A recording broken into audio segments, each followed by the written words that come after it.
Hi guys, how are you? I hope you all are fine. Welcome to my YouTube channel that is Easy Learning with Munish Kumar. In previous topic we discuss about photodiode. photodiode में आपने देखा था कि उसमें basically वो light को absorb करता था। मतलब फोटोडायोड में पीएन जंक्शन पर हम उस लाइट को फॉल करवाते थे। बट आज जो हम डिस्कस करने जा रहे हैं दैट इज एलईडी। एलईडी जिसको आप बोलते हैं light emitting diode. Light emitting diode जो है इसको बोला जाता है। अब लाइट एमिटिंग डायोड होता क्या है? जो आप आम एलईडी लाइट्स यूज करते हैं घरों में, एलईडी बल्ब्स यूज करते हैं। छोटी छोटी एलईडीज भी होती हैं, बड़ी भी होती हैं। आजकल तो हर एक घर में एलईडी लाइट है, ठीक है ना। तो देखिए, it is heavily doped PN junction diode. ये जो है बेसिकली आपकी हैवीली डोप्ड पीएन जंक्शन, मतलब हाई क्वालिटी में, हैवी मात्रा में जो है इसमें डोपिंग करवाई जाती है।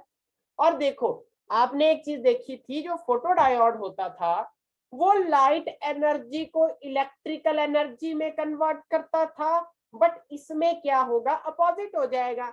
ये इलेक्ट्रिकल एनर्जी को लाइट एनर्जी में कन्वर्ट करने वाला डिवाइस है। मतलब आपको वहां से एनर्जी मिलेगी, लाइट मिलेगी, रोशनी मिलेगी, ठीक है ना। कोई इलेक्ट्रिसिटी जब कन्वर्ट हो, जैसे लाइट की बल्ब की बात करें, हम एलईडीज की बात करें तो भी बेसिकली पीछे से तो इलेक्ट्रिसिटी करंट सप्लाई हुआ है। बट जो बल्ब है, जो एलईडी है, वो आपको रोशनी दे रहा है, मतलब लाइट एनर्जी। अब आप अगर स्पेक्स से देखें, यहां से देखें, तो आपको किरणें किरणें दिखाई पड़ती हैं, रेज दिखाई पड़ती हैं। तो मतलब कि इलेक्ट्रिकल एनर्जी को लाइट एनर्जी में कन्वर्ट करने वाला डिवाइस आपका एलईडी होता है।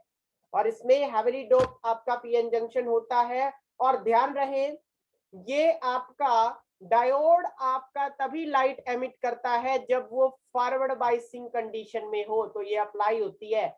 जैसे आपने फोटो डायोड की बात की थी, तो वो तो रिवर्स बाइसिंग में ऑपरेट होता था। बट ये जो आपका डायोड है, एलईडी है, लाइट एमिटिंग डायोड है, ये आपका बेसिकली फॉरवर्ड बाइसिंग में ऑपरेट होता है। बेसिकली सिंबल बिल्कुल सेम है, कोई दिक्कत नहीं है सिंबल में, सिंबल सारा सेम रहेगा। बट फर्क इतना है कि वहां पर फोटोडायोड में हमने इस तरह से लाइट को फॉल करवाया था, बट यहां पर हम लाइट को रिलीज करवाएंगे, एच न्यू को रिलीज करवाएंगे हम एनर्जी को, ठीक है। बस इतना सिंबल्स में, डायरेक्शन में फर्क है और कुछ नहीं है। अब हम कंस्ट्रक्शन बात करते हैं इसकी बेसिकली। अब देखिए, डायग्राम बिल्कुल सेम है, बट फर्क इतना है कि हमने यहाँ पर एक रेजिस्टेंस डाल देना है। रेजिस्टेंस हम क्यों डालेंगे? ताकि वो जो है ब्राइटनेस को कंट्रोल कर सके, क्योंकि जो रेजिस्टेंस होता है करंट की इंटेंसिटी को कंट्रोल करता है बेसिकली। तो उसी तरह जब इंटेंसिटी कंट्रोल में आएगी तो वो एक तरह से इसकी ब्राइटनेस को कंट्रोल करेगा। रेजिस्टेंस मतलब ज्यादा भी वो जितनी जरूरत है उतनी ब्राइटनेस आएगी। लाइट कितनी लाइट एमिट हो रही है उसकी ब्राइटनेस को कंट्रोल करने में हेल्प करेगा रेजिस्टेंस। तो रेजिस्टेंस का बेसिकली यही काम होगा, ठीक है ना। क्योंकि आपने यहाँ पर बेसिकली आप देख रहे होंगे कि हमने फॉरवर्ड बाइसिंग में इसको ऑपरेट किया है, पी को पॉजिटिव के साथ और एन को बेसिकली हमने लोअर पोटेंशियल नेगेटिव के साथ कनेक्ट करवाया, जबकि पीछे रिवर्स बाइसिंग का केस था।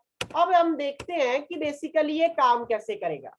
अब आप समझो ना, यहां पर आपको पता है फॉरवर्ड बाइसिंग में ये यहाँ का पॉजिटिव चार्ज होल्स को रिपेल करेगा डिप्लीशन लेयर की तरफ, और इलेक्ट्रॉन्स भी डिप्लीशन लेयर की तरफ बढ़ेंगे।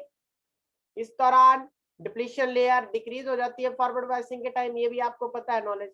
बट देखो एक बात यहां पर मुझे बताइए, यहां पर पी में मेजॉरिटी कैरियर होल्स हैं आपके, पी में मेजॉरिटी कैरियर होल्स बनाए हुए हैं मैंने, ठीक है ना। और माइनॉरिटी कैरियर आपके इलेक्ट्रॉन्स जो मैंने आपको डॉट के जरिए शो कर दिए। और इस तरफ एन टाइप में आपके इलेक्ट्रॉन्स मैंने शो किए हुए हैं डॉट लगाकर, ये मेजॉरिटी कैरियर है। ठीक है ना, और कुछ एक यहाँ पर होल्स माइनॉरिटी कैरियर्स है, ठीक है ना। अब बेसिकली क्या होगा, आप सिंपल सी बात यहां समझ लें। अब ये जो आपके होल्स हैं पी की तरफ, ये जो आपको पी की तरफ होल्स दिख रहे हैं ना, ये इस तरफ जाना चाहेंगे और इलेक्ट्रॉन्स इस तरफ जाना चाहेंगे पी की तरफ, मतलब इनके बीच में डिफ्यूजन होगा। तो एक टाइम ऐसा आएगा कि यहाँ पर बहुत सारे होल्स इकट्ठे हो जाएंगे, सॉरी पी टाइप पर बहुत सारे इलेक्ट्रॉन नेगेटिव चार्ज इकट्ठा हो जाएगा और यहाँ पर पॉजिटिव चार्ज, मतलब होल्स इस तरफ इकट्ठे हो जाएंगे एन की तरफ। तो आपको पता है एक रामायण का एग्जांपल लेते हैं हम, जो कॉमनली है, दो ब्रह्मास्त्र जब आपस में टकराते हैं, रावण का ब्रह्मास्त्र, राम का ब्रह्मास्त्र, जब दो कोई भी अस्त्र आपस में टकराते हैं तो उनका ब्लास्ट हो जाता है। अगर वो बराबर एनर्जी के ब्लास्ट हो जाता है और वहां से एनर्जी रिलीज हो जाती है। तो सेम यही कंडीशन होगी।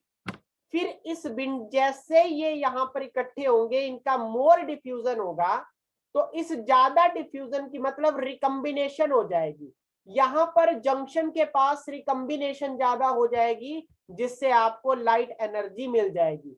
लाइट एनर्जी यहाँ से इस विंडो से, यहाँ ये जो विंडो हमने लगाई है, यहाँ से लाइट एनर्जी रिलीज हो जाएगी। और यही बात जो है यहाँ लिखी हुई है, when pn junction is forward biasing, electrons and holes move towards opposite side of the junction, मतलब होल्स इसके अपोजिट तरफ भागेंगे तो इलेक्ट्रॉन इसके अपोजिट तरफ भागेंगे, अगर होल्स इस तरफ जा रहे हैं तो इलेक्ट्रॉन पी की तरफ जाएंगे आपके basically.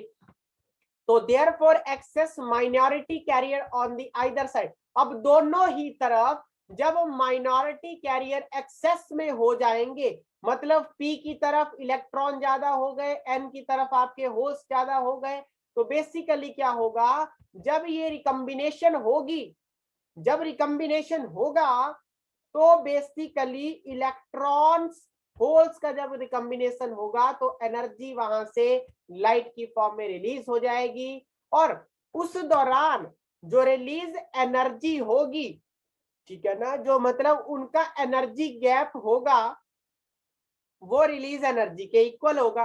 Release energy H new हुई ना, एनर्जी एमिटेड, और ये ईजी हमने एनर्जी गैप माना हुआ है, मतलब जो भी उनके बॉन्ड्स के वैलेंस बैंड और कंडक्शन बैंड के बीच में एनर्जी का गैप है, एनर्जी गैप, ठीक है, वो इक्वल हो जाएगा। जब इक्वल हो गया, अब देखो बेसिकली एक पॉइंट और है यहाँ पर, थोड़ा सा आप देख रहे होंगे कि ये जो न्यू है, न्यू क्या होती है बेसिकली, फ्रीक्वेंसी होती है। न्यू क्या होती है बेसिकली, फ्रीक्वेंसी होती है। अब फ्रीक्वेंसी आपने न्यू का फार्मूला पढ़ रखा है, न्यू होता है बेटा सी बाई लैम्डा। अब सी क्या होती है, सी बेटा क्या होती है, सी जो है वेलोसिटी होती है लाइट की, सी क्या होती है, लाइट की वेलोसिटी होती है वैक्यूम में, और लैम्डा वेवलेंथ होती है। तो आप न्यू को सी बाई लैम्डा से रिप्लेस कर सकते हैं। अब आपके पास लैम्डा इज इक्वल, अब लैम्डा हम इस तरफ ले जाएंगे बेसिकली और एनर्जी गैप इस तरफ ले आएंगे, तो आपके पास ये आ गई एच सी बाई ई जी। तो इसी को आप बोलते हैं वेवलेंथ ऑफ एमिटेड लाइट, मतलब जो लाइट एमिट हुई उसकी वेवलेंथ अगर फाइंड आउट करने को आए तो आप किस तरह निकालेंगे। तो ये सारी वर्किंग थी, बड़ी सिंपल सी थी। अब हम डिस्कस करते हैं इसकी वीआई कैरेक्टरिस्टिक के बारे में। देखो वीआई कैरेक्टरिस्टिक फॉरवर्ड बाइसिंग में ऑपरेट कर रहे हैं तो फॉरवर्ड बाइसिंग की तरह होगी, मतलब आप पॉजिटिव कोऑर्डिनेट में इसको ड्रॉ करेंगे, फर्स्ट कोऑर्डिनेट में ड्रॉ करेंगे। बट आप यहाँ पर देख रहे होंगे कि अलग अलग कलर के लिए मैंने अलग अलग बनाई हुई है। अब देखो इसी क्वेश्चन में हमें एक और चीज भी पता चलेगी कि जिसका एनर्जी गैप ज्यादा उसकी वेवलेंथ कम, जिसकी वेवलेंथ ज्यादा उसका एनर्जी गैप कम। अब यहां से देखो रेड कलर कम वोल्टेज पर भी एकदम से करंट उसका इंक्रीज हो रहा है, येलो का थोड़ी ज्यादा वोल्टेज देने पर, और ग्रीन का थोड़ी ज्यादा, ब्लू का और ज्यादा। ऐसा क्यों हुआ, देखो आपने विबग्योर पढ़ा हुआ है, तो जो रेड होता है ना, रेड की जो वेवलेंथ होती है, रेड की वेवलेंथ सबसे ज्यादा होती है। अब जब वेवलेंथ कम तो एनर्जी, सॉरी वेवलेंथ जब ज्यादा हो गई तो एनर्जी गैप क्या हो जाएगा, कम हो जाएगा। एनर्जी गैप का मतलब है कि वो वोल्टेज, एनर्जी गैप का मतलब वोल्टेज की जो वोल्टेज है, कम वोल्टेज पर भी उसको वो क्या कर जाएगा, एकदम से आपका इंक्रीज कर जाएगा। और वाई येलो का उससे कम है तो वो थोड़ा ज्यादा वोल्टेज लेगा। करंट तो इंक्रीज हो रहा है, करंट तो बराबर है। मतलब कि फॉर एग्जांपल मैंने 2 एम्पियर करंट लिया है, तो 2 एम्पियर करंट के लिए मान लीजिए मैं यहाँ 2 वोल्ट दे रहा हूं, तो हो रहा है, रेड का हो रहा है बट येलो का नहीं हो रहा है। रेड के लिए 3 देनी पड़ेगी, ग्रीन के लिए 4 देनी पड़ेगी, ब्लू के लिए 5 देनी पड़ेगी, तो तभी आपको उसकी 2 एम्पियर की करंट मिलेगी। मतलब इसी तरह से वेवलेंथ के बेसिस पर हमने इसको डिस्टिंग्विश किया हुआ है, ठीक है ना। तो आप बीआई कैरेक्टरिस्टिक समझ सकते हो। अब देखो ये जो फॉरवर्ड करंट यहाँ पर कंडक्ट होता है जंक्शन के द्वारा, तो यही बता देता है लाइट की इंटेंसिटी, कि कितनी इंटेंसिटी में लाइट, कितनी मात्रा में लाइट आपकी एमिट हो रही है, ठीक है ना। अब एडवांटेजेस देखो, एक तो लॉन्ग लाइफ, मतलब ज्यादा टाइम पर चलते। देखो एलईडी लाइफ, पहले बल्ब होते थे ना, जैसे 40 वाट के, कितने वाट के, 50 वाट के, 100 वाट के, एकदम से खराब हो जाएंगे, ज्यादा प्रेशर आया कि उड़ गया बल्ब। बट एलईडी जो है वो लॉन्ग लाइफ होती है, लो ऑपरेशनल वोल्टेज, मतलब कम वोल्टेज पर ज्यादा रोशनी देते हैं ये, लेस पावर कंज्यूम, कम कंज्यूम करते हैं power, cheap and easy to handle, मतलब इजिली भी, सस्ते भी होते हैं, तो आपको इजिली भी आप इसको यूज कर सकते हो। अब यूज क्या होता है बेसिकली, यूज इसका burglars alarm, burglar alarm, burglar alarm होता है जो चोर घंटी जिसको हम हिंदी में बोलते हैं। जैसे सायरन, जैसे चोर घुसता है तो सायरन बज जाता है। जैसे डायमंड होता है ना, जैसे डायमंड किसी ने रखा हुआ है, अब डायमंड ऐसे तो रखेगा नहीं, उसकी फुल प्रोटेक्शन होगी, तो बेसिकली वहां एलईडीज का यूज किया जाता है। तो यहाँ पर बेसिकली ये डायमंड रखा हुआ है, ये डायमंड रखा हुआ है ना, तो यहाँ पर रेज पड़ती रहती है ऐसे, उनसे एलईडी से रेज टकराएंगी ऐसे को। फिर जो चोर होता है ना, चोर ने एक चश्मा सा ब्लैक कलर का पहना होता है। अब ये रेज हमें नहीं दिखने वाली, ऐसे ऐसे नहीं दिखेंगी हमें। जैसे अगर किसी ने इस रे को क्रॉस कर दिया, इस लाइट को क्रॉस कर दिया, तो एकदम से अलार्म बज जाता है। ये हमें क्यों नहीं दिखती, क्योंकि ये बेटा इंफ्रारेड जो है होती है, इंफ्रारेड वेव्स का यहाँ यूज किया जाता है, इंफ्रारेड लाइट का यूज किया जाता है। जबकि हम विजिबल रीजन में, विजिबल रीजन में आपकी इंफ्रारेड रेडिएशन होती ही नहीं है, ठीक है ना। तो बेसिकली क्या होता है, उस चोर के पास वो चश्मा होता है ब्लैक कलर का, उससे उसको ये लाइट दिख जाती है क्रॉस, तो फिर इनसे बच बच के वो यहाँ पर चोरी करके ले आता है। क्योंकि अगर उसने इसको क्रॉस कर लिया तो अलार्म बज गया और पुलिस आ गई। कैलकुलेटर डिजिटल वॉचेस में भी यूज होता है। अब देखो रिमोट है ना, रिमोट के आगे एक छोटी सी एलईडी लगी होती है, वो ऑपरेट करती है क्या, उसकी लाइट आपको रे आगे जाती हुई दिखती है, नहीं दिखती है। ट्रैफिक लाइट्स में ज्यादातर यूज होता है, रिमोट कंट्रोल मैंने वही बताया। तो ये सारी बातें थी आपकी किसके बारे में, एलईडीज के बारे में। बड़ा सिंपल कंसेप्ट था, तो आशा है कि आपको समझ आया होगा। तो guys, thank you and have a nice day and best of luck.